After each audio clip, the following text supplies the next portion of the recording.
Welcome back, Sleepyheads. I'm your host, H. Lee, and thank you so much for being here, for still watching me. I know it's been a minute since I've posted anything, since I've recorded anything. I've gone through some pretty huge changes in, the past 7 months, maybe even the whole year entirely. I mean, I think it's just been a big year for me, and I'm finally coming into a phase where I can start incorporating these side activities again. But I moved, I started a new job, and yeah, it's just been a lot of overwhelming things, but it's very exciting now. I'm coming out of a really difficult period in my life, and I would say coming out of survival mode too. So that has been a process. I may have to just talk about that for an episode or something, because coming out of survival mode, it takes some conscious effort, because you enter a phase where you can finally relax, you can finally sleep, you can really just laugh without feeling that heavy-heartedness, and you can just embrace your environment and the changes you're going through, all these positive things. But it's hard to do when you've been dealing with high stress and anxiety and trying to stay positive despite, a lot of negative things happening in your life. And for the most part, I am really good at transmuting a negative experience, and it's because I've had no choice. You still have to live your life, you still have to try to enjoy it, and you still get to be yourself and have experiences every day, and be excited about all these things. And I think when you make that conscious effort to do that, things move differently for you. But yeah, so coming out of survival mode is one thing. And speaking of survival mode, I wanted to come on here and talk really quick about this whole Mesha case. And I know I'm not going to really post a lot on the daily things that have previously happened with Diddy. I just feel like at some point, if everybody's making a video about, this one topic, it's just overdone. And I'm just going to find another aspect of that I am interested in discussing and talking about. But I mean, that Diddy, it's never been a mystery to me. I just, I never expected the extent of his crimes and the depth of, the amount of trauma he's created in so many individuals' lives. I mean, it's insane. But this Mesha case, this survivor who, alleged to have photos with Diddy, and she alleges that she experienced torture. She assisted in deleting and harming a child, out of having to be forced to. Essentially, she is alleging that she had to be a part of these freak-offs and satanic rituals, essentially, and she had to engage in witchcraft. And this happened from a time period of her being 10 to 11 years old, and then allegedly also again when she was 13, and I think some period beyond that. But what's most interesting is the fact that when Mesha describes her story, it sounds just like Blink Twice, and I think that's why a lot of people are very skeptical about it. But what I take from that is that she was triggered by seeing that movie, and she's intertwined that story with her own story, and in a way it's helping her to come into a state where she can process it, possibly, or to where she can speak up and heal from it. So yeah, because I've seen a couple interviews with her, and she talks about the snake oil, And she doesn't even like preface the snake oil with how she got it and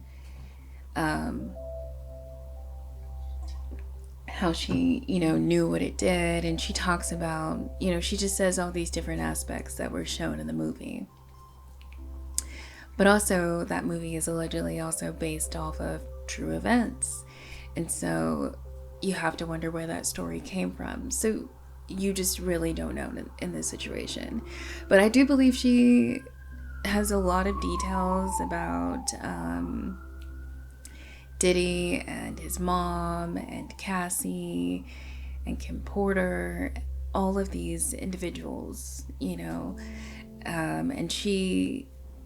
when she speaks about things, it's like, there's not a lot of gaps. It's fluid. Aside from the whole aspect of her telling the blink twice thing, I felt like everything else she was saying, a lot of what she was saying, maybe not everything, but she said it she wasn't making things up. I know she took pauses and moments because, like she says, her sense of time is fractured from being drugged on such a consistent, hourly, daily, weekly basis. I mean, I can't even imagine like how that would mess up your brain, especially since she was a child at that time. And I saw this TikTok clip of Mesha, and she talks about how she left the second time. I guess maybe she didn't leave. It's so confusing. But the second time she escaped Diddy, she said she was 13. And in this clip, she said she was 13 and she's been 13 ever since then. And I thought that was so interesting when I first heard it. And I saw on TikTok some other people had caught on to that part of the interview. And what really clicked for me was the fact that I just saw her recent interview with Sean Otwood, however you say his name. But when she would talk about the things that happened to her, she sounded like a 13-year-old talking about her trauma.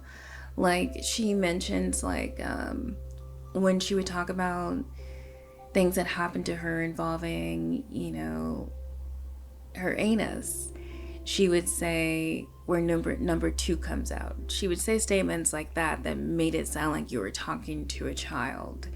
And so there is a huge part of me that believes that her story is so jumbled and her trauma got mingled with the blink twice story. I think it's very believable that she is stunted in that 13-year-old mind and that 13-year-old mentality, and that's why she talks the way that she does, and that's why her story comes out so jumbled the way that it does. Yeah, so I wanted to share that because I thought that was interesting from a spiritual perspective, because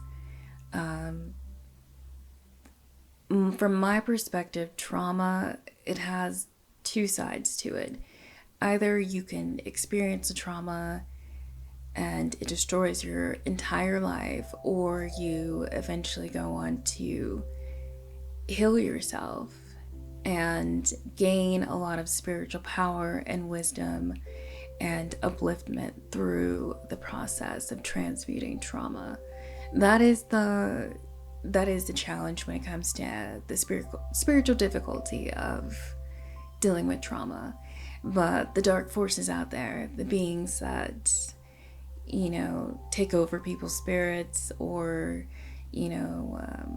deal with things in the 5th dimension where, they're messing with people in their dreams and their spirit body, however you want to say it, these dark beings know that trauma will stunt spiritual growth.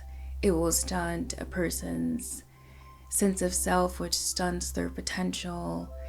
And I don't mean like to go on and have this amazing career, but I mean go on to achieve a high vibration, where you can truly feel joy and happiness and experience a really exciting life. They want to destroy that spiritual capability and you entering that realm of peace and love and light. Like, they don't want that to exist.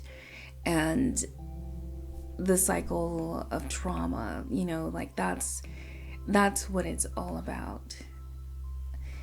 I actually forgot how I got here. But that's not shocking. But yeah, I was just thinking about that and how, oh yes, that is why, okay, I remember now. So that is why children, you know, when they experience trauma, how it stunts them spiritually, and how that is such a benefit to the dark forces in the world. And you know, I'll talk about that a lot more, because there was a large period of my life where I was not aware that, you know, when you're experiencing trauma and you decide to heal from it, you have to be so intentional that you're actually going to heal from it, or it will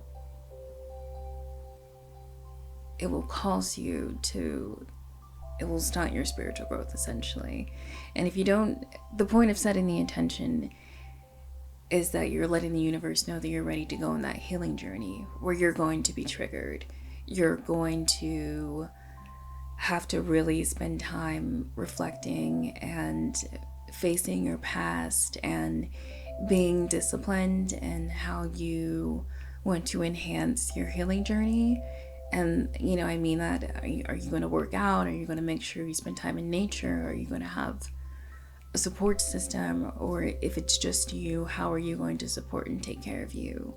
What is your recovery process going to be like as you know, relive these really dark experiences in your life? You have to be that intentional sometimes. And when you set that intention, you really begin that journey of healing and self-discovery.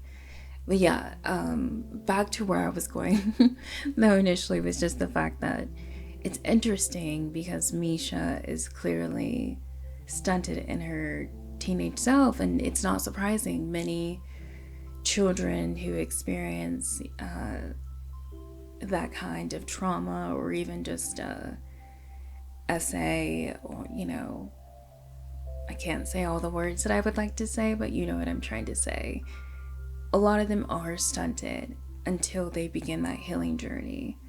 And it's really interesting to see that, you know, play out so evidently like that. And I think that's something spiritually a lot of people can take away from Mesha. And even if it doesn't relate to the issue of SA, just what you experienced in your childhood, you know, I think that's, we all have things to heal from sometimes. Even if it looks like our lives were really, really great and easy, there's still aspects of developing yourself and your sense of self, and dealing with the complexities of mothers and fathers and siblings, and being socialized with, you know, other kids. It just creates a lot of different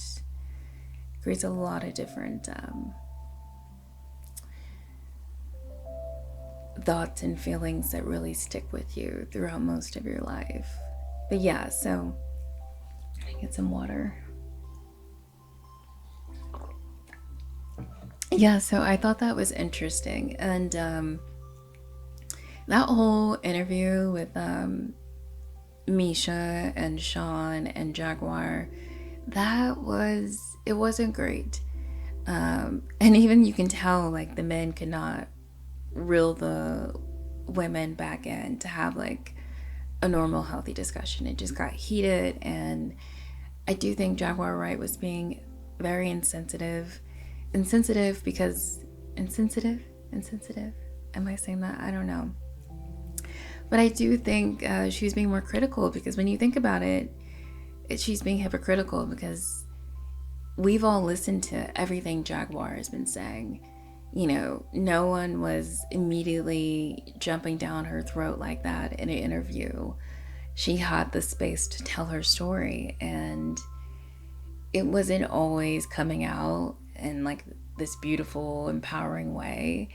It was jumbled sometimes, and it was emotionally charged, and it was dramatic. And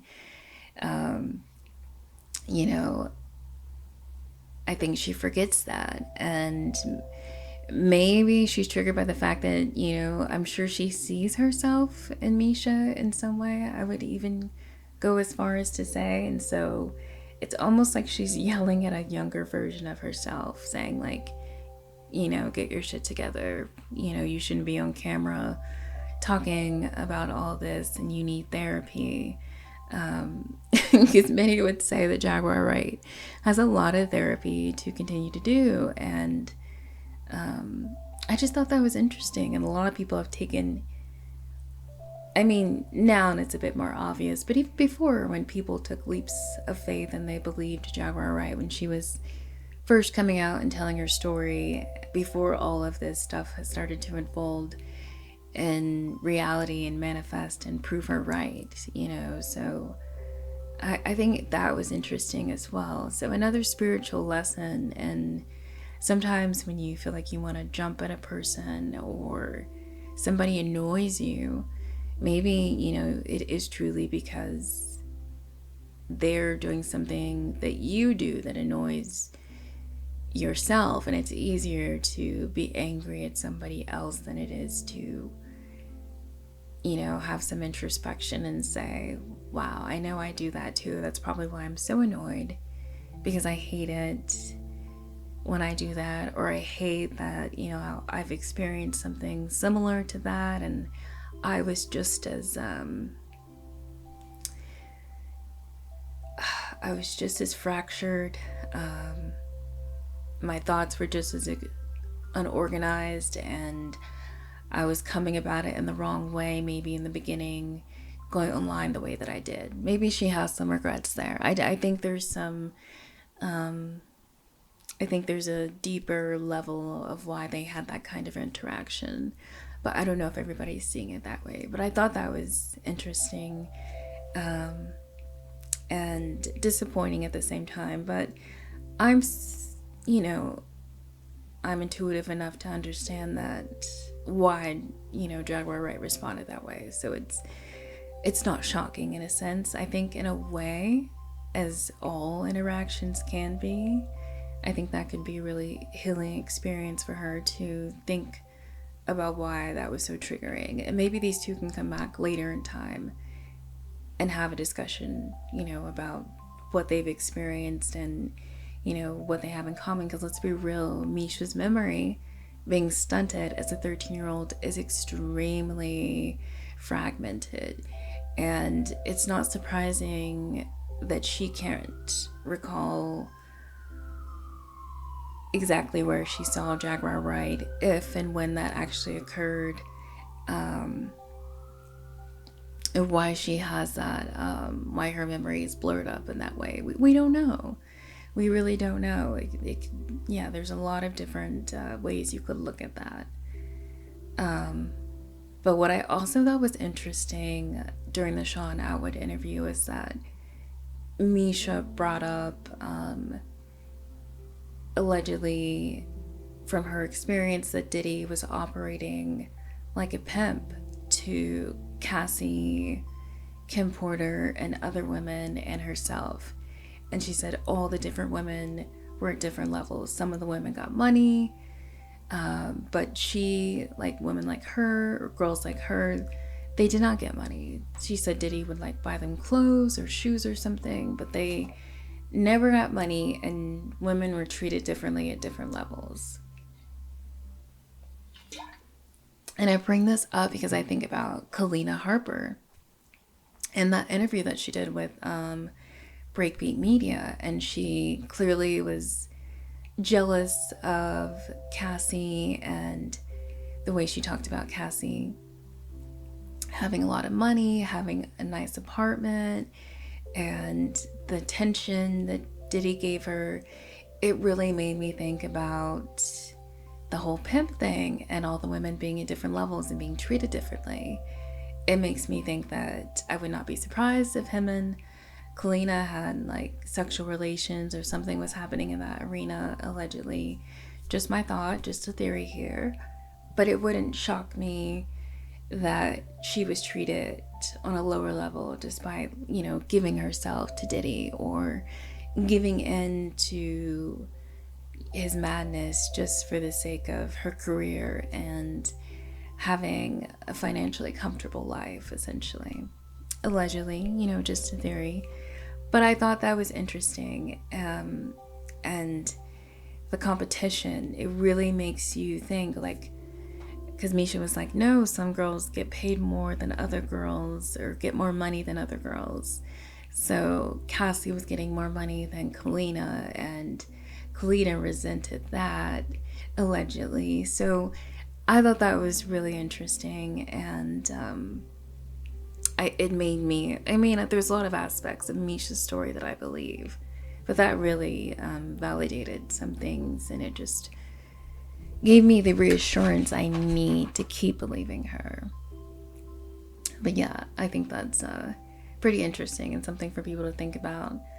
But overall, I think this Diddy case is absolutely legendary. If we think about Jeffrey Epstein, what was so shocking was the culprits involved with him. They were political elite, royal elite, high business profile elite, corporate elite, you could say. But with Diddy, it's high entertainer elite, high athlete status elite. And I think what everybody hopes at this point is that this doesn't turn out to be just like the Epstein case, where a lot of stuff gets swept under the rug and we never know everyone who was involved, and those people never truly have to face any consequences for their actions. And therefore the system of, all of these offenses and crimes and this underworld, but also it's the entertainment world, it's, things in our political sphere. It can't stay secret, I think that's what's going to really, what is going to happen if that happens again? How are people going to react?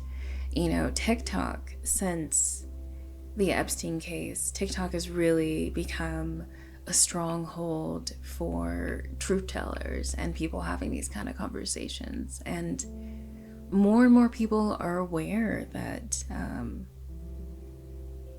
these systems and individuals within these industries, they are heavily involved in maintaining the illegal trafficking system. And there's so many levels to that, whether it be, the kind of culprit or where these crimes are taking place, or how, religious or ritualistic is it. There's just levels to all of it. But regardless, it's still trafficking. It's still involving children and adults, and it holds people, it traps their spirit. And that's why these people can't speak up. They're trapped in this system. Their spirit, they don't know how to heal or regain the willpower to break free from it all. And it's just really interesting, and I really hope that history does not repeat, because it can't repeat. I don't think the public will allow it. And with the whole TikTok ban and everything, it really makes you think, if the timing, if that goes down, will it make it so people can't just openly have those kind of conversations about trafficking and the people who are involved and all the people who research these things and dive deep into that world.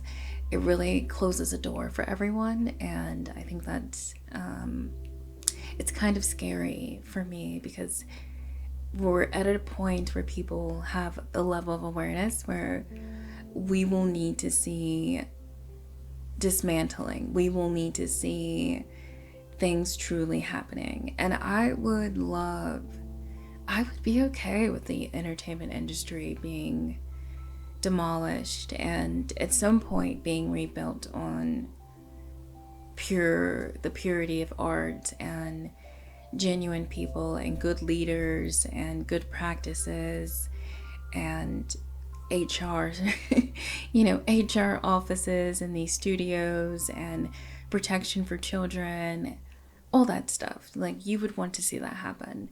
But we also have to face the fact that allegedly, this entertainment industry, it funds its movies and all of, it pays its actors and actresses and music artists and other levels of art within the industries.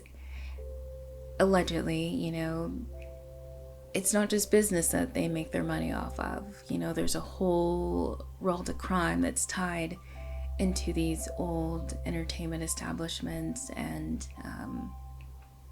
corporations, essentially, that's allowed them to bankroll their endeavors and make more money and look good to investors and continuously draw in more revenue, sadly. But it's true. There's a lot of documented history of the mafia being involved with the music industry, the movie industry.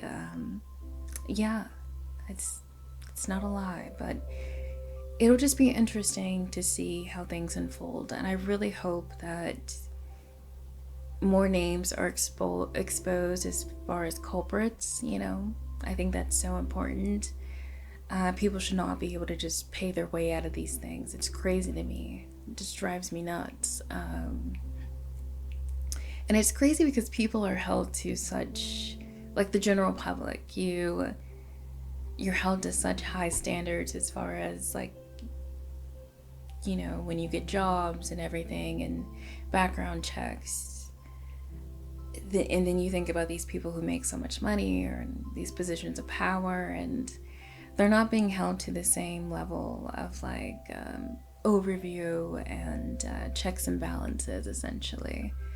Like, they're just really beating the system, distorting the system. It's disappointing, but I'm so glad that if you listened this far, thank you for listening. I know I was rambling a bit there. It's just one of those episodes, but I wanted to just come on and like just start recording again, get in the groove. I'm working on some heavy research episodes that'll be coming up, and then I'm gonna be getting my hair done soon, so I will be getting on camera soon. And it's not because of my hair, it's just if I have to research a lot for episodes, it's just easier if I talk, and I don't have to worry about, I just want to make sure I say everything I need to say and not get blurred by just being on camera and like freeballing it. I don't want to do that. But sleepyheads, thank you so much for tuning in. Be sure to like, share, and subscribe, and have a good night, sleepyheads. We'll talk soon.